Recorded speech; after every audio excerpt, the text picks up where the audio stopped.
Question 1.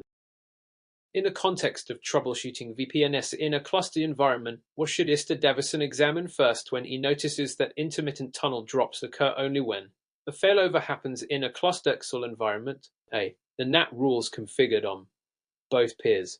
B. The ISP redundancy configuration on the local cluster. C. The VPN tunnel interface's persistent IP and cluster sync status. D. The encryption domain definition of the peer gateway. Answer. Correct answer. C. The VPN tunnel interface's persistent IP and cluster sync status. Explanation. In cluster environments, VPN tunnels rely heavily on consistent interface IPs and synchronized security associations SAS. When a failover happens, if the VPN tunnel interfaces are not using a cluster virtual IP VIP, or if VPN states are not synchronized using state synchronization sync, the member will not have the SOC context required to maintain tunnel continuity. As per Checkpoint Admin Guide R.10, cluster members must synchronize VPN tunnel information to avoid cell renegotiation during failover. NAT and encryption domains may affect VPN connectivity but are unlikely to cause issues only during failover. This makes C the critical diagnostic starting point. Question 2. Given the circumstances surrounding backup strategy in checkpoint environments, which backup method is most appropriate when planning to restore a security management server with the exact same IP and hostname after catastrophic hardware failure? A. Manual export of objects. C. Unrulable files. B. Snapshot using Gaia's WebUI interface. C. Migrate export with Migrate server tool. D. Configuration export using CLI command show configuration. Answer. Correct answer. C. Migrate export with Migrate server tool. Explanation. The Migrate server utility creates a full backup of the security management server, including objects, policies, SIG certificates, and logs if specified. This is ideal for restoration to hardware with the same IFOS name, allowing a complete redeployment according to Checkpoint's management server upgrade and migration guide. Snapshots option B are lower level, not portable across hardware. Show configuration option D is useful for Gaia OS settings but lacks Checkpoint objects policies. Manual exports option A are deprecated and do not ensure full integrity. Therefore, C is the enterprise grade and exam expected answer. Question 3. Throughout the course of analyzing EP utilization issues in a high-performance gateway, is Yamamoto suspect SecureXL might be bypassing acceleration paths? What is the most accurate method she should use to confirm if SecureXL is actively accelerating traffic? A. Use the Vidui Affinity. B. Analyze top output for SSL threads. C. Run fwaxl stats. S. And interpret packet path statistics. D. Check the logs in SmartLog for acceleration flags. Answer. Correct answer. C. Run fwaxl stats. S. And interpret packet path statistics. Explanation. fwaxl stats. S provides real-time data on how packets are processed, accelerate to the SSL. This command reveals whether SecureXL SSL is active and how efficiently it processes traffic. According to Checkpoint SecureXL documentation, it is the standard diagnostic for SecureXL analysis. Affinity shows EPU core affinity, not acceleration. Top B is too generic and lacks protocol layer visibility. SmartLog D log acceleration flags, but is reactive, not diagnostic. Thus, option C is the technical best practice. Question 4. The underlying principle of cluster state synchronization is essential for maintaining security states across nodes. What is one key limitation administrators must be aware of when configuring state synchronization on a high-load firewall cluster? A. State synchronization cannot operate over VLANs. B. Only one member in the cluster can perform synchronization at a time. C. State sync traffic may consume significant bandwidth in CPU. D. Synchronization requires static routing on each node. Answer. Correct answer. C. State sync traffic may consume significant bandwidth and CPU. Explanation. State synchronization ensures that all active connections and VPN SAS are replicated between nodes. However, under high traffic loads, this sync process can heavily tax bandwidth and CPU, potentially impacting cluster performance. Per the ClusterXL admin guide, administrators are advised to isolate sync traffic on a dedicated interface, reduce contention, VLANs are supported, incorrect, and both members participate, B incorrect. Static routes are not. The strict requirement for sync, D incorrect. The impact on performance is the primary caveat, making C the correct answer. Question 5. Based on the information in the Smart Console logs, Istacold observes TEDES inspection is failing intermittently for mobile users connected via remote access VPN. What is the most probable cause of this inconsistent behavior? A. The endpoint security client lacks root certificate updates. B. HEE's inspection is disabled on the external interface. C. MTU settings are misconfigured for VPN tunnels. D. The users are using split tunneling configuration. Answer. Correct answer A. The endpoint security client lacks root certificate updates. Explanation: HES inspection requires that clients trust the internal certificate installed on the gateway. If the endpoint security client lacks this certificate, especially during remote access where system policies may differ, users will see certificate errors or experience failures. Per the Checkpoint Remote Access Admin Guide, all client devices must trust the issuing authority used by HES inspection. ET issues C may impact performance, not cert validation. Split tunneling D only routes partial traffic. Interface configuration B does not explain intermittent failures, thus it is most aligned with the observed symptom. Question 6. The effectiveness of Checkpoint Threat Prevention Suite lies in its layered protection model. What distinguishes threat emulation from threat extraction in terms of protection approach? A. Emulation is signature-based. Extraction is behavioral. B. Emulation blocks malware post-infection. Extraction prevents download. C. Emulation runs suspicious files in a sandbox. Extraction removes active content. D. Emulation replaces malicious links. Extraction blocks external traffic. Answer. Correct answer C. Emulation runs suspicious files in a sandbox. Extraction removes active content. Explanation: threat emulation executes files in a secure, isolated sandbox to detect unknown threats using behavioral analysis. Threat extraction strips active content like macros or JavaScript from documents before delivery, allowing only safe static content. According to Checkpoint's threat prevention documentation, emulation is preventive detection, while extraction is preventive via removal. Option is reversed. Option B misstates the timing of protection, and D inaccurately describes both technologies. Option C captures the essence of the layered defense. Question 7. During the process of upgrading a distributed checkpoint environment, Istabosu plans to move from R.40 to R.10. What is a crucial pre-upgrade step to ensure the critical objects and SIC trust are retained during migration of the security management server? A. Export the Gaia configuration using show configuration. B. Disable all policies on the management server. C. Run migrate server and backup certificates. D. Copy the entire var log directory for log preservation. Answer. Correct answer C. Run migrate server and backup certificates. Explanation: migrate server exports the management database including policies, objects, SIC certificates, and administrators. This ensures that after upgrade or rebuild, the management server retains its trust relationships and access control. Gaia config A is useful for OR level settings only. Disabling policies B is unnecessary. Copying logs D is important for retention but does not ensure system integrity. For the Checkpoint Upgrade Guide, migrate server is the authoritative step prior to version transition. Question 8. To better understand the behavior of the Checkpoint firewall kernel modules during troubleshooting, which kernel module handles connection table management and is critical for stateful inspection? A. EDLUR. B. Inspect. C. SIM. EE. Answer.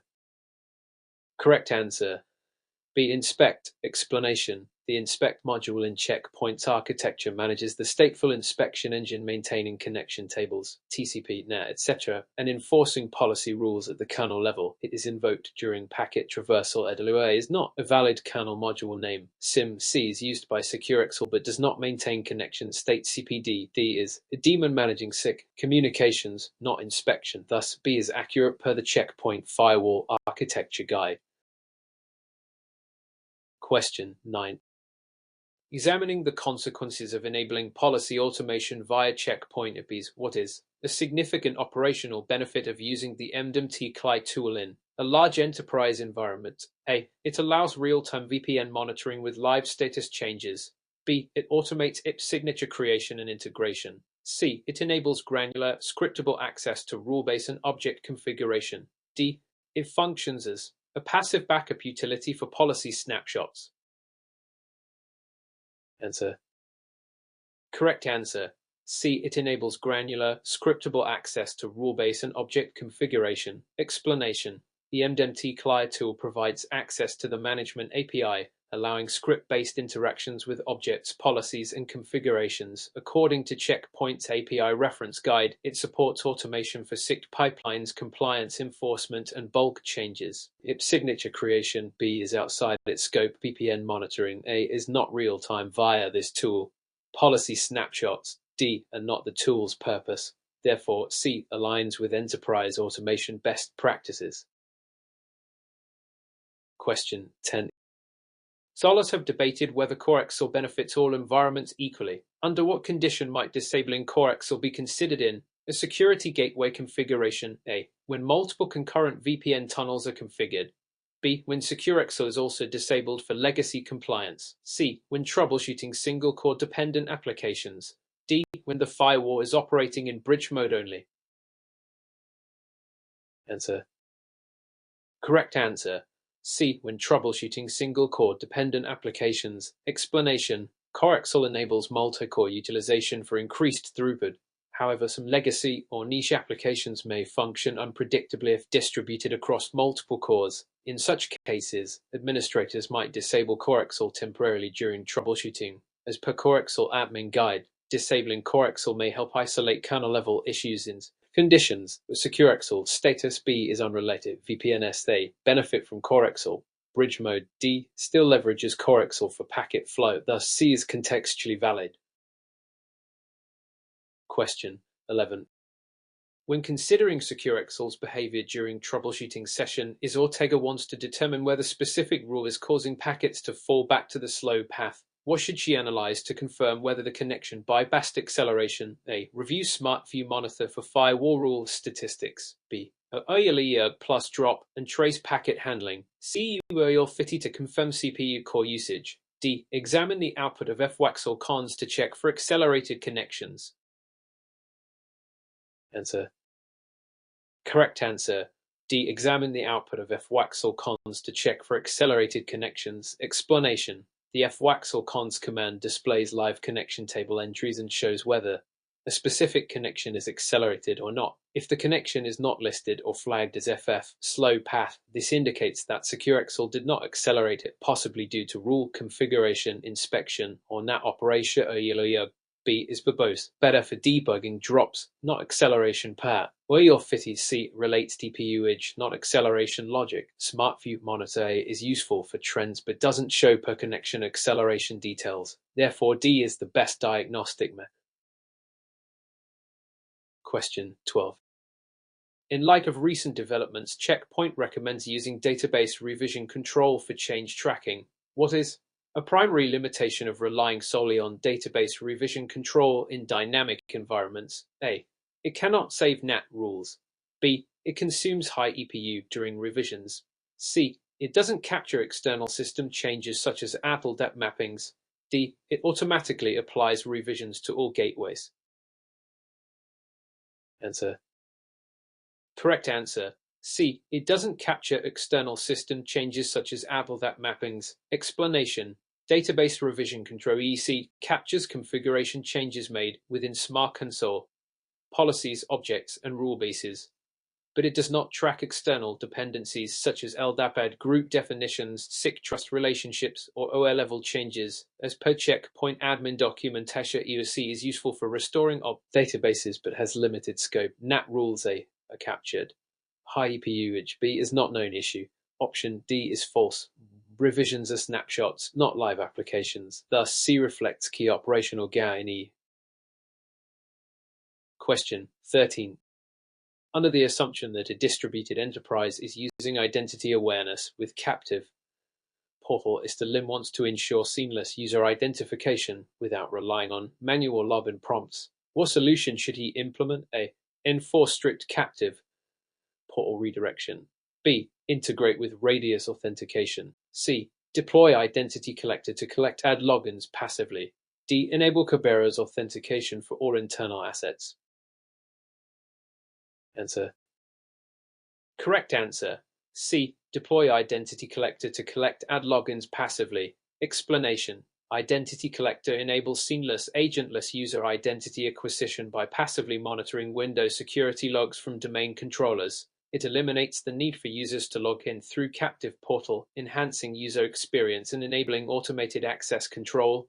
Per the Identity Awareness Admin Guide, this is the most efficient method for environments. Kerbero's D requires complex configuration and doesn't directly gather identities. Radius B is authentication, not identity mapping. A captive portal A adds friction. Thus, C is correct. Question 14. To illustrate this point, ISTA-Jensen notices that when he pushes policy updates to a gateway in HA mode, traffic momentarily drops. What is the most likely cause of this behavior in a production ClusterXL environment? A. Policy installation occurs only on the active cluster member. B. Connection mirroring is disabled during policy installation. C. Smart Console is using an outdated policy version. D. SecureXL is reinitialized incorrectly. Answer. Correct answer. B. Connection mirroring is disabled during policy installation. Explanation. In ClusterXL environments, if connection mirroring is not enabled or functioning during policy installation, the standby node cannot replicate current connections. When failover or reprocessing happens, traffic is interrupted. According to Checkpoint ClusterXL Admin Guide, connection mirroring allows session information to be shared and retained during stateful upgrades. A policy installation does occur on both members. Incorrect. Smart Console version mismatch. C. Wouldn't cause drops. SecureXL reinitialization. D. Can momentarily delay traffic but not consistently cause drops unless combined with mirroring failure. Thus, B is most likely. Question 15. A detailed analysis of remote access VPN shows that ISTA-GUSH is using Office Mode IPS for mobile users. What is a critical reason to avoid assigning overlapping Office Mode IP ranges with internal network segments? A. It increases NAT overhead on gateways. B. It causes SmartLog to misreport user identities. C. It may lead to asymmetric routing or IP on-flex. D. It violates Checkpoint VPN licensing rules. Answer. Correct answer. C. It may lead to asymmetric routing or IP conflicts. Explanation. Office Mode provides virtual IPS to remote users. If the IP range overlaps with internal subnets, the firewall may route packets incorrectly, resulting in asymmetric routing or address conflicts. Checkpoint's VPN Administration Guide stresses that Office Mode IP ranges must not overlap with any internal segment to avoid routing inconsistencies. NAT overhead A is negligible. SmartLog B doesn't rely solely on IPSA-EA licenses. D are not tied to subnet overlap. Therefore, C is the core networking risk. Question 16. What factors contribute to delayed policy installations in a multi-gateway deployment managed by a central security management server SMSer? Use of Layer 2 filtering rules instead of Layer 3. B. Deployment of HES inspection with outbound certificate caching. C. Simultaneous push to gateways with different policy packages. D. Active logging on all rules in the policy. Answer. Correct answer. C. Simultaneous push to gateways with different policy packages. Explanation. When a central SMS pushes different policy packages to multiple gateways simultaneously, each policy must be compiled and validated individually, increasing load and delay as per Checkpoint best practices. Distributing gateway management or using unified policy where applicable can reduce compile time. Layer 2 versus Layer 3 aid. Affect compile to HES inspection. B. Impacts traffic flow, not installation speed. Logging D affects performance after installation. So C pinpoints real-world bottleneck. Question 17. Through the lens of SecureXL, how does enabling VPN traffic acceleration improve gateway performance in high-throughput environments? A. It bypasses the inspection engine for all encrypted packets. B. It offloads VPN encryption to the SIM kernel module. C. It compresses IPsec packets for low bandwidth use. D. It uses Corexel to route encrypted traffic over the management interface. Answer. Correct answer. B. It offloads VPN encryption to the SIM kernel module. Explanation. SecureXL enables offloading of cryptographic operations to the SIM secure internal module, kernel module, enhancing VPN throughput without engaging the full inspection engine. According to Checkpoint Performance Tuning Guide, this acceleration boosts IPsec performance by reducing CPU cycles on user space processors. Option is dangerous and false inspection is still enforced. Compression C is unrelated to SecureXL. Corexel D manages multi-core processing, not routing, hence B is the accurate technical explanation. Question 18. A common misconception about Checkpoint upgrades is that the Smart Event server requires manual reinstallation. What is the correct approach to upgrade the Smart Event server from R.40 to R.10? A. Use CUse and perform in-place upgrade with migration of settings. B. Back up the Smart Event database and reinstall from scratch. C. Use Smart Console to perform remote upgrade. D. Uninstall Smart Event, upgrade GaiaOS, then reinstall. Answer. Correct answer A. Use and perform in place upgrade with migration of settings. Explanation. Smart Event, like other components in a Checkpoint environment, can be upgraded using the CUse tool, which performs an in-place upgrade and migrates configurations, events, and logs. As per the R.10 upgrade guide, CUse is the preferred method for Smart Event servers. Reinstallation B and D is unnecessary and less corrupt. Smart Console C does not support direct upgrade operations. Therefore, is correct and aligns with Checkpoint lifecycle management.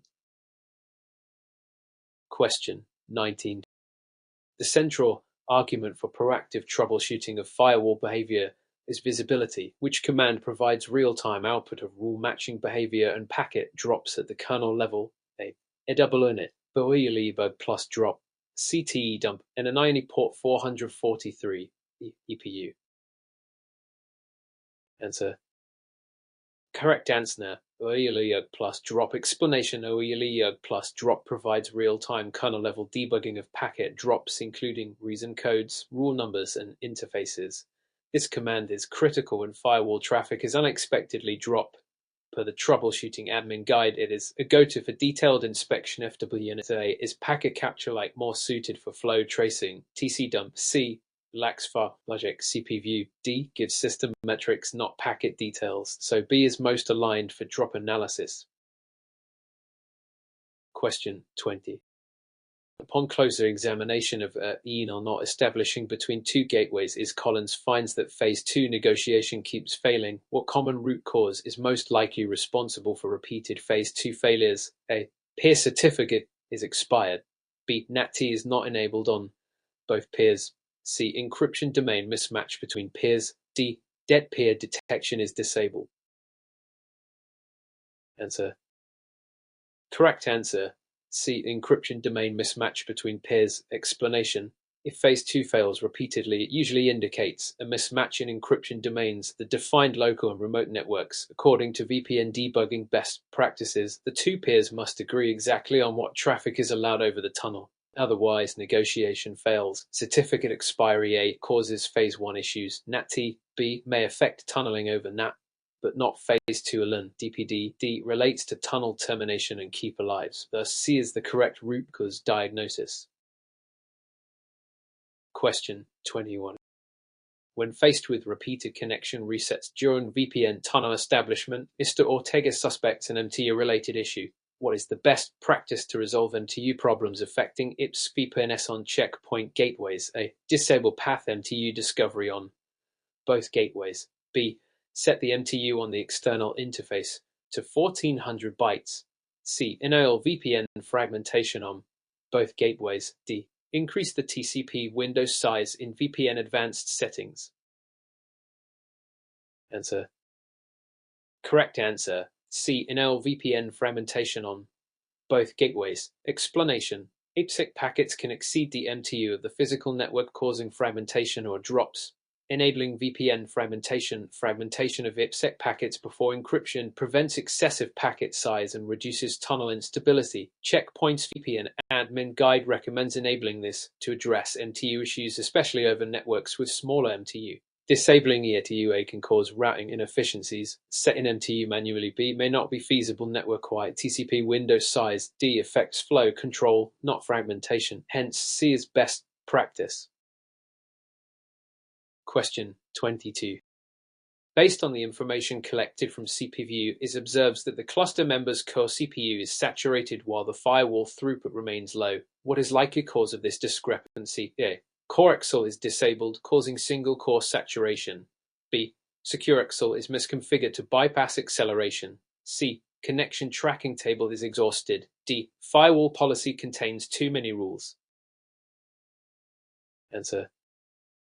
Correct answer A. CoreXL is disabled, causing single-core saturation. Explanation. CoreXL distributes firewall processing across multiple CPU cores, increasing throughput and balancing load. If CoreXL is disabled, all processing falls on one core, causing high EPU usage while overall throughput lags. Checkpoint's performance tuning documentation highlights this as common bottleneck. SecureXL issues. B. Effect accelerate, not core saturation. Connection tracking exhaustion. C. Causes connection drops, not CPU load. Too many rules. D. Affects policy compile time, not core usage directly. So is the root cause. Question 23. With respect to policy automation, Mr. Ahmed wants to integrate external SICT tools with checkpoint management. Which API authentication method provides the most secure access for automation scripts? A. Using username and password with basic auth. B. Utilizing API keys with scope-limited permissions. C. Embedding plaintext credentials in automation scripts. D. Using shared SSH keys for remote CLI access. Answer. Correct answer. B. Utilizing API keys with scope-limited permissions. Explanation. Checkpoint's API supports API keys tokens, which can be restricted in scope and have expiry, improving security compared to static passwords. The API key approach prevents exposure of plaintext credentials and allows fine-grained permission control. Basic auth is less secure due to password transmission risk. Plaintext credentials in C are security anti-pattern. SSH keys D control server shell access in IP at level granularity. Hence, B is the secure automation best practice. Question 24. Considering the evidence of a recent security breaches, Novod realizes the IPS signatures on the security gateway have not been updated in months. What is the most critical consequence of outdated IPS signatures on the checkpoint firewall? They increased false positives due to mismatched signature rules. B. Failure to detect newly emerging threats and zero-day exploits. C. Automatic blocking of legitimate traffic due to old rule conflicts. D. Reduced VPN tunnel stability during peak hours. Answer. Correct answer.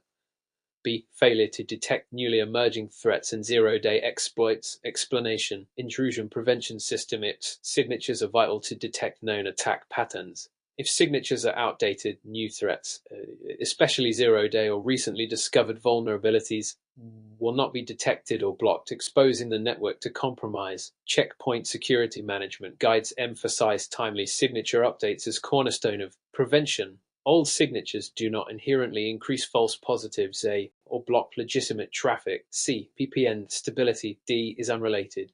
Therefore, B is the key risk. Question 25.